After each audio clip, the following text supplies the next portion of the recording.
Welcome back, everyone. I'm with the Garmin Approach R50 portable golf launch monitor. Today, we're going to do a chipping and putting test, and this is going to be for both Home Tee Hero golf simulator software. That's the software that's built into the Garmin R50, and if you have not seen our unboxing and full in-depth review on this, make sure you check it out on the channel. Then we're also going to jump out to GSPro, and we're going to do the same thing. So on Home Tee Hero, just to kind of speed things up, what I did, I jumped out at one of the enhanced courses. This is Innisbrook Copperhead. Now I'm actually doing the extended, not duplicated, just to kind of give you guys a really good view of what's going on there on the screen. We can change that as well just to kind of show you what that looks like. But first thing first, 23-yard chip, and I'm losing 5% power. So let's just see if we can get one down there. We're going to talk about a lot of things as we get going. So one thing that you might notice is sometimes the camera goes up towards the ball, and then every once in a while it doesn't. I've reported that to them. They're looking into it. It has something to do with, a setting or programming in there. So that was a good chip right out of the gate. I'm gonna try to launch one a little bit lower this time, a little more of a bump and run type. Nice and low. See how that rolls out. That actually had a little bit of check on it. Spin was 3167, so physics might not been exactly what I expected on the low launch, but I mean pretty solid overall as far as like the carry I would expect and everything. One more low one. That was a little launched a little high. You can see that was higher and should be in the cup. That should be in the cup. That's hilarious. So there you go. That's a 23-yard chip. Now let's go a little bit higher on this one. And we'll do a little short chip, and then we will, look how high that was. Huge launch on that. And you can see where it stopped. The camera didn't move forward. Launch angle was 40.5 on that. So 40.5 degrees, spin 4356, able to generate more speed with the club. I'll try to do one more with the club flat, make sure that I can read this. That hit the ceiling, way more launch. Didn't quite get under it all the way, but 5,099 spin. I mean, that was really good as far as like launching it up. Just wasn't the best contact really. I kind of hit the mat first is all. Not a bad thing necessarily. So let's go ahead. One thing that I noticed is you can zoom in on the map on here. So it makes it a lot easier to move around. I wasn't doing that before. So let's say that the ball is only 8 yards off the green. So, I mean, that is real short. Basically going to have to, let's just try to carry it about 10 feet. That was just past the screen. And it actually has me in putting mode. So I need to actually back that up just a little bit. So I like that it reads that. I actually do. I mean, I really do like that it reads a chip, even if you're in putting mode. So if you wanted to, you could do that. It's just not going to quite give you the same result because it's going to block out some factors. That's how putting works usually. So what I need to do, if I can zoom, maybe I can zoom in a little more, get that locked onto the flag. There we go. Just going to move it back. One more yard. It had me with a 5% deduction before, which was interesting. And maybe that was from the first one. And we can even take a heavier look into that. If it's something we need to report to them, we'll do that. But now we're 9 yards. So let's go ahead and do a very short chip like I was before, about 10 feet. That was right to the bottom of my screen. That's just a little 10-foot chip. And you can see that when the ball hit the green, it kind of stopped, didn't have a whole lot of rollout. So what I'm going to do with this one is try to mimic a same 10-yard chip, but I'm going to try to launch it lower to see if it rolls out more. So right in the bottom of my screen, rolled out more, not quite what I would expect. I'm on 11 Stimp, so I honestly would expect that to roll up maybe a little bit more. So maybe some physics feedback that we can share with them. Definitely not the end of the world. I mean, you can adjust for these type of things. Spin rate was only 1769, so one more short one. And GSPro is going to have totally different physics. Right down to the bottom of the screen. Yep. So Short chipping, no issues at all. I want to move right into putting, and then we'll jump out to GSPro. Obviously a lot to cover. Try not to make it a marathon as always. So let's go ahead and start with like some 20-foot putts. So what is that, 18.9 is what it said.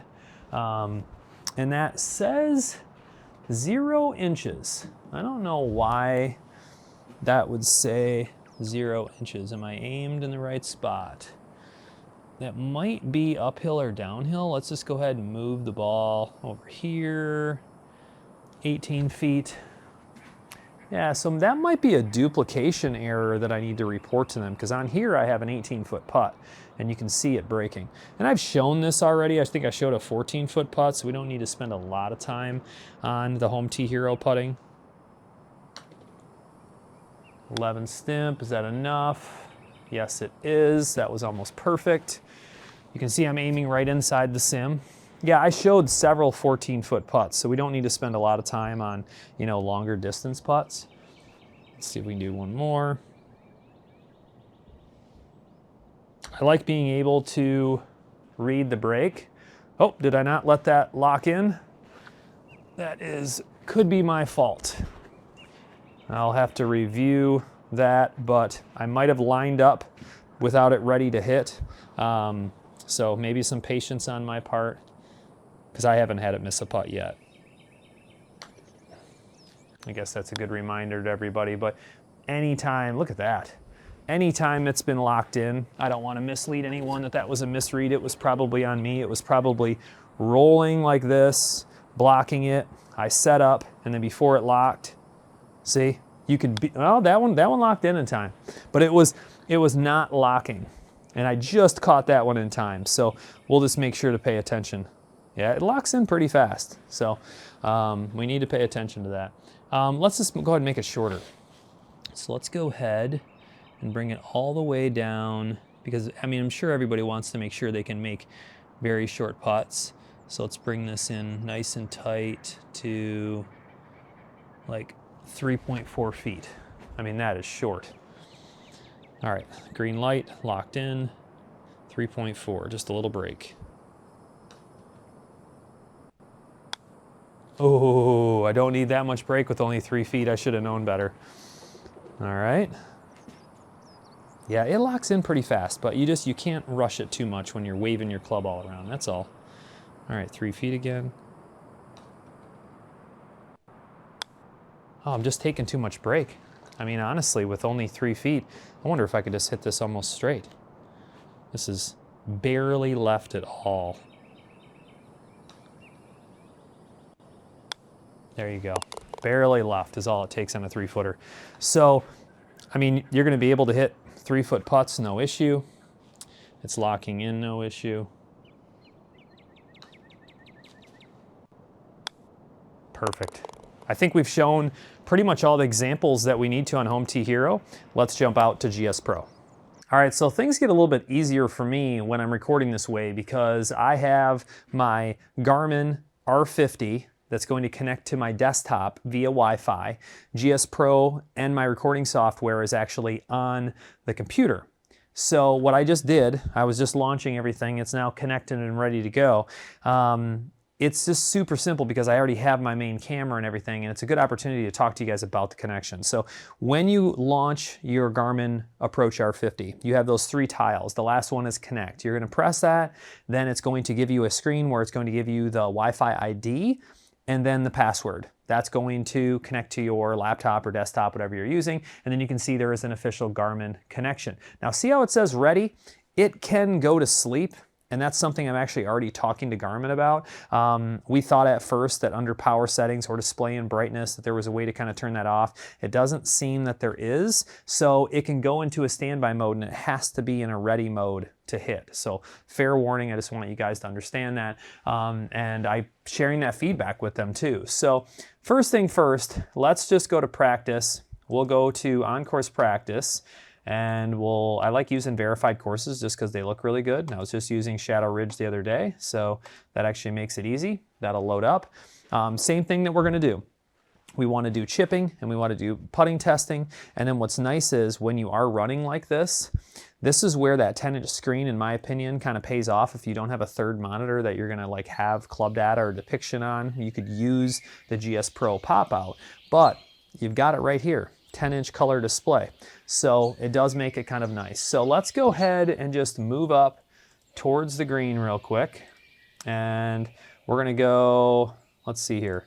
We'll go a little bit longer at first, and then we'll go to the putting right after this. We're gonna do just a little bit of chipping. So 9 yards, it's ready to go. That was about 11 feet or so. Oh, I almost drained it right out of the gate. That would have been cool. And I'll do one even shorter than this on top of this. So I do have club data on, so I do have a kind of a smaller rectangle. I do like that I'm getting path and face to path and everything, and I haven't really tested this on chipping yet, but let's like purposely do like an out to in open face and see if it reads that. So kind of like a cut shot chip that's gonna stop fast. And sure enough, club path 15 degrees left, face to path 15.4. So it is able to read some of that chipping data. So looks like my face, according to it, was only 0.2 left. So we'll do more, like I said, club data testing with precise things, but it's cool to see that the minute I had that left, it was reading left. So now let's do kind of like a low chip. Still kind of want it to only be 10 feet. We can see it roll out. I do like the physics of GSPro.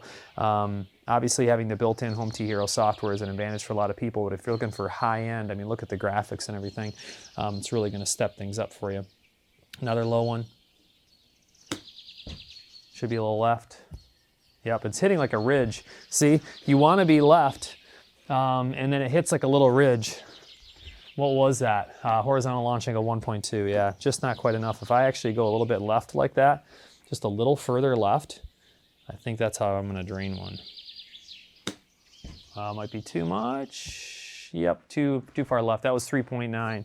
So I like that it's showing the direction, no issue. Let's say that we really wanted to do kind of like a cut type flop shot, and then we'll do some super short chipping and then the putting.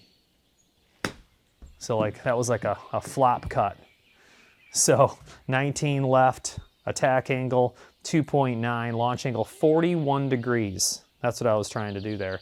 So, and I was able to get my club face more left that time. It was 5.8. So let's go ahead and move it like as close as possible, like you had to like barely hit one out of the rough, let's say.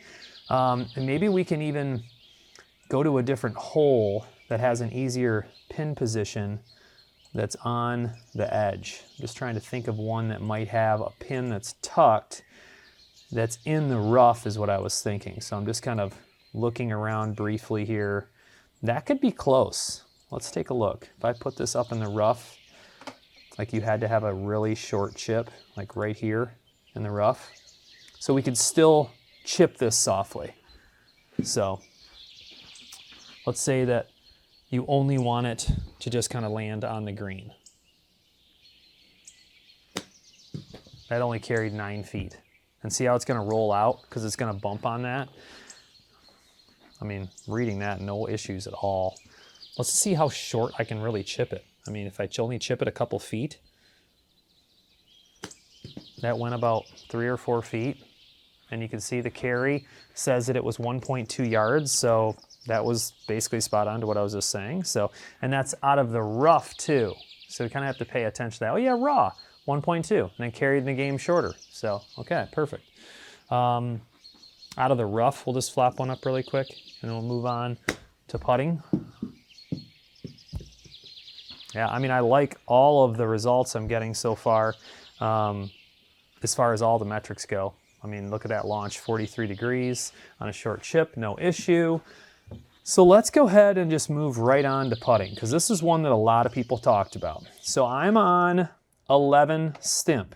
So let's start with further putting, because we've already done further putting on Home Tee Hero, so we should do it on this as well. I mean, I think we'll go back to like almost 20 feet.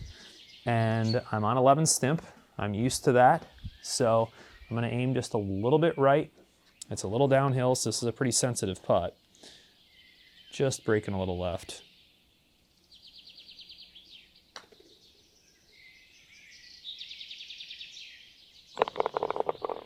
It's working pretty good. I always laugh when one goes in and I don't expect it to go in. Launch direction 1.2 right. I mean, that's exactly what I was trying to do.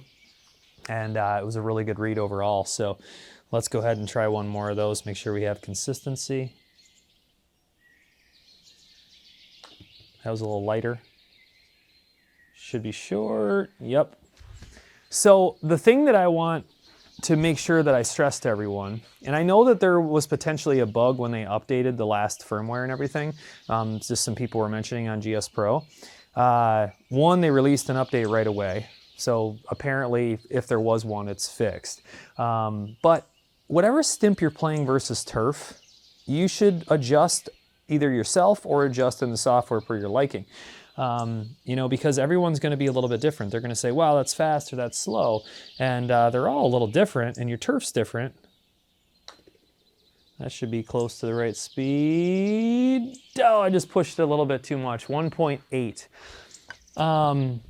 You're just going to have to, you know, adjust to your liking. And that's what I really want to stress, that nothing is perfect. Every golf simulator software, I don't personally think the 11 Stimp is going to be the same on every software. So please, you know, if you don't like it, adjust to what you like.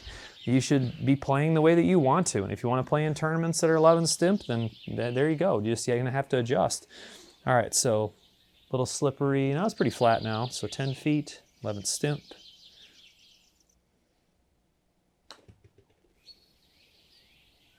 Oh yeah. And you can see that rolled up my ramp, so that was almost a little bit too much speed for 11 Stimp, because this is a little under 11. And I hit a little bump here too, so I always know that if it rolls that true distance on 11, it's probably a little firm.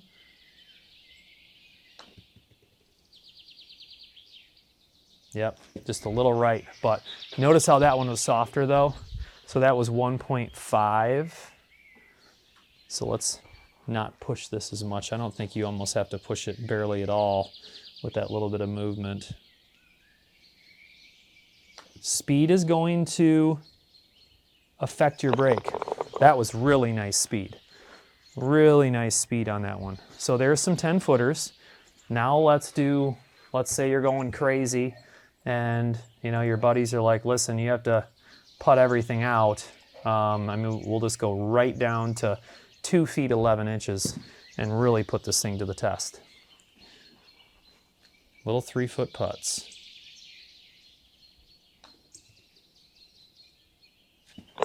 No problem. No problem at all.